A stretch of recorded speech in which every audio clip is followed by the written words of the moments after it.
Everyone, welcome back to another video. It is me Nahil और आज मैं जिस वीडियो पर रिएक्शन करने जा रही हूँ वो है पाकिस्तान की एजुकेशन सिस्टम के ऊपर वीडियो है। चैनल का नेम है STS ब्रांड। लिंक और टाइटल आपको मिल जाएगा डिस्क्रिप्शन बॉक्स में। ज़रूर से चेकआउट कीजिएगा इनके चैनल को। और अगर आप मेरे चैनल पर नए हैं और अभी तक सब्सक्राइब नहीं किया so do subscribe, like this video and share. So जल्दी से बढ़ते हैं वीडियो की जानिब और देख लेते हैं ये वीडियो। एक रिपोर्ट आई है जिसमें ये क्लियरली बताया गया है कि पाकिस्तान के अंदर 26.2 मिलियन बच्चे आउट ऑफ स्कूल है, जो स्कूल नहीं जा पा रहे हैं। चाइल्ड लेबर इतना ज़्यादा प्रमोट हो गया है इन 77 से 78 सालों में, तालीम पर बिल्कुल भी फोकस नहीं किया गया।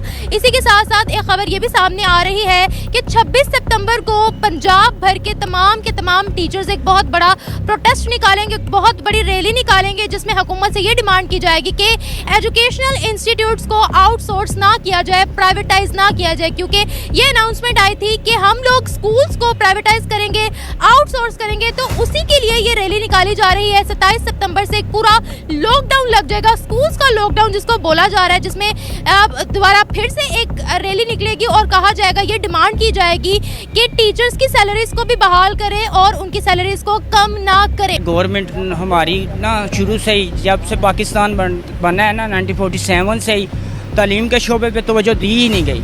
और अभी रिसेंटली बलूचिस्तान में 36,000 असातिज़ा की ज़रूरत है और वहाँ की गवर्नमेंट शायद अफोर्ड नहीं कर रही या जानबूझ के लोगों को नहीं रख रही। वहाँ टोटली 90% बच्चे बलूचिस्तान में वो स्कूलों से बाहर हैं। तो ये हमारे मुस्तकबिल है, हमें इनके बारे में सोचना चाहिए और अल्लाह तआला गवर्नमेंट को कम करके तालीम का बजट बढ़ाना चाहिए। और अभी रिसेंटली एक मैंने न्यूज़ देखी है, जो कागज़ की कीमतों में इन्होंने इजाफा किया है, स्टेशनरी आइटम जितनी भी हैं उनको टैक्स बढ़ा दिया है। तो इससे तालीम को मसला होगा और गरीब बंदा तो आगे तालीम से बहुत दूर है, तो वो महंगाई इसमें भी कर दी गई है। तो कम से कम और मुल्कों में देखें तालीम फ्री है, तो हमारे मुल्क में पैसे भी भर के लोग, तो फिर भी इनको बहुत हर्डल्स पेश आती हैं, रास्ते मुश्किल है। आपने जैसे अभी बलूचिस्तान की सूरत हाल बताई, बिल्कुल वहाँ स्कूल्स नहीं है, वहाँ के बच्चे जो है वो तालीम नहीं हासिल कर पा रहे हैं। सिंध का भी यही हाल है कि सिंध के अंदर भी बच्चों को तालीम नहीं दी जा रही है। पाकिस्तान के मुख्तलिफ इलाकों, पाकिस्तान के मुख्तलिफ सूबों के अंदर यही सूरत हाल है। तो मुझे आप यहाँ पर ये बताएगा कि किस लिहाज से हम फिर स्ट्रॉन्ग है जब हमारा बच्चा पढ़ नहीं पा रहा है, हम टीचर्स को पे नहीं कर पा रहे हैं, हमारे मुल्क के अंदर हम लोड शेडिंग को बर्दाश्त नहीं कर पा रहे हैं, बिजली के बिल दे नहीं पा रहे हैं, पानी के बिल नहीं दे पा रहे हैं, गैस के बिल नहीं दे पा रहे हैं, और बड़े बड़े नारे लगाने में हम नंबर 1 पे आते हैं। क्या कहती हैं आप? नंबर 1 किस चीज़ पे आते हैं हम तो दिन ब दिन लोग तरक्की करते हैं, हमारा मुल्क दिन ब दिन पीछे जा रहा है।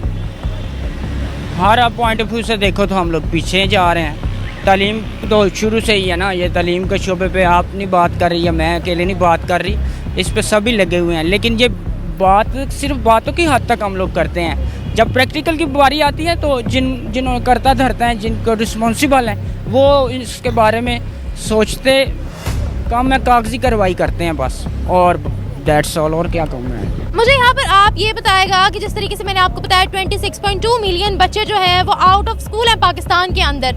अब ये बताएं कि हमारे बच्चों का मुस्तकबिल क्या है? शुरू से लेकर 1947 से लेकर अभी तक आबादी कंट्रोल पे हमारी अवाम ऐसी है कि वो बिलीव नहीं रखती है। भाई वो धड़ाधड़ बच्चे पैदा करने पर बिलीव रखती हैं कि बच्चे बढ़ाओ, मोमिनों की आबादी को बढ़ाओ, ठीक है, जबकि उनके वसाइल बहुत कम है। वो ये नहीं देखते कि उनके वसाइल कितने कम है, वो सिर्फ बच्चे बढ़ाने पर फोकस करते हैं। आज मुझे ये बताएगा, लापरवाही का नतीजा हम ये देख रहे हैं कि बच्चे जो है, चाइल्ड लेबर यहाँ प्रमोट हो रहा है। 26 मिलियन बच्चे हमारे आउट ऑफ द स्कूल हैं। मुफलिसी बढ़ रही है, मोहताजी बढ़ रही है, भीख बढ़ रही है, फकीर बढ़ रहे हैं, छोटे छोटे बच्चों का कोई मुस्तकबिल नहीं है। क्या कहेंगी आप?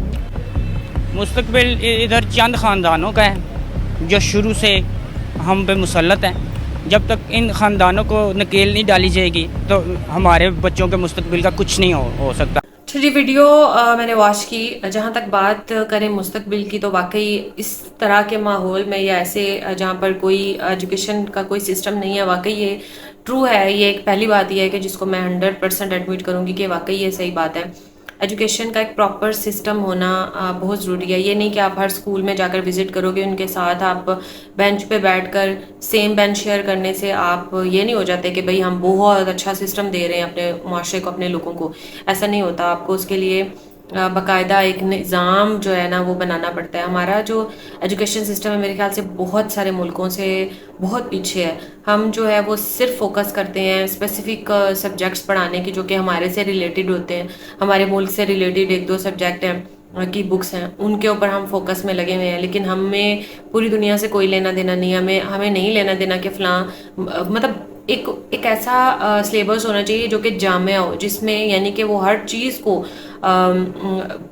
कलेक्ट करता हो अपने अंदर। सिर्फ ये नहीं कि पाकिस्तान इससे रिलेटेड नहीं हो, हमें बाकी मुल्कों के बारे में भी जानकारी चाहिए। तो इससे एक एक अच्छा सिलेबस जो है ना ये बहुत ज़रूरी है, जो कि पाकिस्तान में बिल्कुल भी नहीं है। रही बात फ्री एजुकेशन की, अगर बात करें तो नाम को तो फ्री है एजुकेशन, लेकिन फिर वही बात कि गवर्नमेंट लेवल पर जो फ्री एजुकेशन दी जाती है उसमें सिर्फ ये है कि आपसे फ़ीस वगैरह नहीं ली जाती, और वो भी सिर्फ मैट्रिक लेवल तक, 10th तक। उसके बाद आगे अगर आपने कॉलेज लेवल पे जो है वो भर भर के फ़ीसें ली जाती हैं।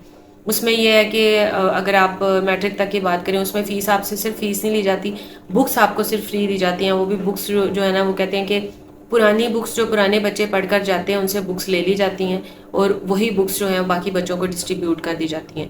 तो वो चाहे उसका पेज फटा पर, चाहे आधी बुक फटी हुई है, कोई लेना देना नहीं है उससे किसी भी टीचर को। वो कहते हैं जी इसकी फ़ोटोकॉपीज़ करवाएं, जो कुछ भी करें आप इसको जो है ना हमारे पास तो यही है। तो मतलब अगर एक बच्चे की एक बुक जो है वो अगर एक साल में, जाहिर सी बात है पूरा साल होता है, छोटे बच्चे इतनी केयर नहीं कर सकते, अगर फट जाती है तो वो फिर पेरेंट्स की रिस्पॉन्सिबिलिटी है कि वो किस तरह से किसी बच्चे से लेकर वो बुक जो है वो आप फोटो कापी करवाएं या कुछ भी करवाएं। बाकी जो स्टेशनरी की जहाँ तक बात है, वाकई आसमानों को कीमतें लगी हुई। एक कॉपी अगर आप लेते हो ना तो 1000 रुपीज़ की एक कॉपी पाकिस्तान में मिल रही है, अगर आप मोटी कॉपी लेते हो, जिससे वो भी आपको एक नहीं दो लेनी पड़ती हैं एक साल के लिए। पूरे साल के लिए दो कॉपीज़ जो है ना वो आपको चाहिए होती है। कुछ जो नॉटी बच्चे हैं जो पेजेस वगैरह फाड़ते हैं उनके पेरेंट्स को फिर पता नहीं 3-4 लेकर रखते होंगे। तो वो 1000 रुपीज़ की आपको कॉपी मिल रही है। स्टेशनरी का आप ये अंदाज़ा लगाएं, पेजेस का अंदाज़ा लगाएं कि कितना पेज जो है ना वो महंगा हो गया हुआ है। तो यही हिसाब चल रहा है पाकिस्तान में, तो यही है। स्टेशनरी भी आसमानों को छू रही है।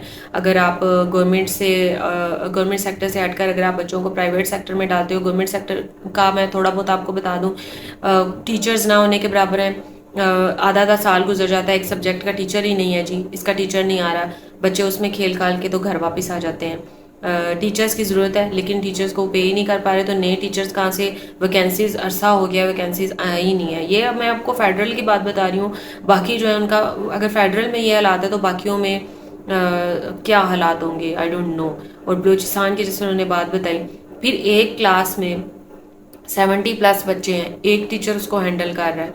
70 बच्चों को एक छोटे से कमरे में अकोमोडेट करना, और फिर जब शदीद गर्मियों में कितने बच्चों की जो है वो हार्ट अटैक उनको आए हैं गर्मी की वजह से। 70-80 बच्चे जब एक क्लास में बैठेंगे, कैसे बैठेंगे, एक दूसरे की गोदों में चढ़ के ही बैठेंगे, ना फर्नीचर प्रॉपर है, ये हालात है। और फिर अगर पेरेंट्स जो है इधर से हटाकर प्राइवेट सेक्टर की जानिब का रुख करते हैं तो उनकी फ़ीसें इतनी ज़्यादा वो होती हैं कि अफोर्ड के काबिल ही नहीं है। और ये प्राइवेट करने की बात ये भी शुरू हुई थी कि प्राइवेट कर देना जी, यूटिलिटी स्टोर्स ये ऑलरेडी बंद कर चुके हैं। मतलब आवाम को कहते हैं ना कि चक्की में से निकाल के जो है ना डालना है पहले चक्की में, फिर उससे निकालना है चक्की में, घुमा घुमा के इनको जो है ना पीस देना है आवाम को। ये सूरत हाल चल रही है।